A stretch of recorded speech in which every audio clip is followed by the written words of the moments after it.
10 ఏళ్ల ముందు తెలంగాణ ఎట్లుండే, మరి గత 10 ఏళ్లలో తెలంగాణ ఎట్లయింది? ఈ రోజు ప్రజా ప్రభుత్వం కూడా తెలంగాణలో ఇన్ని అక్రమాలు జరిగినాయి అంటే అక్కడ డెవలప్మెంట్ జరిగినట్లే కదా. మరి అధికార పార్టీకి కనిపిస్తున్న డెవలప్మెంట్ ఏదైతే ఉందో కవిత గారికి కనిపించట్లేదా? అసలు తెలంగాణలో ఏమి జరగలేదు, ఇక్కడ ఏమి పీకి కట్టలు కట్టినని మీరు నేషనల్ పాలిటిక్స్ కి పోతారని చెప్పి టీఆర్ఎస్ ని బీఆర్ఎస్ గా మార్చిండ్రు అని చెప్పి కవిత గారు ఏవైతే వ్యాఖ్యలు చేసిండ్రో ఈ రోజు తెలంగాణ ప్రజలు అందరూ కూడా ఇన్ని రోజులు కవిత గారు మీరు కేసీఆర్ గారి కూతురు కాబట్టి మీకు ఆ రెస్పెక్ట్ ఇస్తా ఉన్నారు.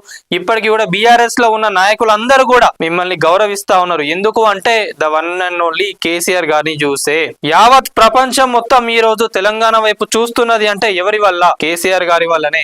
తెలంగాణ వచ్చినాక నీళ్లకు కానివ్వండి, కరెంటు కానివ్వండి, గత 10 ఏళ్లలో ఎట్లుండే ఒక్కసారి ఆలోచించుకోండి. దానికి సంబంధించి మొన్న కేసీఆర్ గారు కూడా ఒక మాట అన్నారు, ఈ తరానికి ఎవరికి కూడా అసలు ఏం తెలియదు, తెలంగాణలో ఎన్ని ఇబ్బందులు ఉండే, తెలంగాణలో మరి నిజాం రాజులు పరిపాలించినప్పుడు కూడా అసలు మన తెలంగాణకు ఎంత పవర్ ఉండే, ఎన్ని నీళ్లు ఉండే ఏందనేది కూడా మొత్తం ఈ రోజు మనం దీని గురించి మాట్లాడుకుందాం. అందుకే ప్రతి ఒక్కరు వీడియో ఇస్తున్న వాళ్ళు ఎవరైతే ఉన్నారో ప్రతి ఒక్కరు వీడియోని లైక్ చేయండి, ఈ వీడియోని మొత్తం కూడా చూడండి, వీడియోని మొత్తం చూసి ప్రతి ఒక్కరికి కూడా షేర్ చేయండి. 10 ఏళ్ల ముందు తెలంగాణ ఎట్లుండే, ఆంధ్ర వాళ్ళందరూ కూడా ఎట్లా పరిపాలించిండ్రు, మనకు ఎంత మోసం చేసిండ్రు ఏందనేది కూడా మొత్తం ఈ రోజు మనం డిస్కస్ చేయబోతున్నాం. తెలంగాణలో గత 10 సంవత్సరాలు మనం చూసుకుంటే మనం ఎంత మాట్లాడినా కూడా, ఎన్ని రాసుకుంటూ పోయినా కూడా అభివృద్ధి జాడలు వాటన్నిటిని కూడా రాసుకుంటూ పోతా ఉంటే 100 ఎపిసోడ్లు అయినా కూడా చేయవచ్చు. ఈ రోజు కేసీఆర్ ని తిడతా ఉన్నారు, ఎందుకు వాళ్ళు చేసిండ్రు చెయ్యట్లేదని ఎవరు కూడా అంటలేరు. ఎవరు అంటున్నారు? దేవనపల్లి కవిత గారు ఒక్కరే అంటా ఉన్నారు. మరి అదంతా ఎవరు నడిపిస్తున్నారు, వెనకాల ఏందన్నది కూడా అంతా పక్కకు పెట్టుకుందాం. ఈ రోజు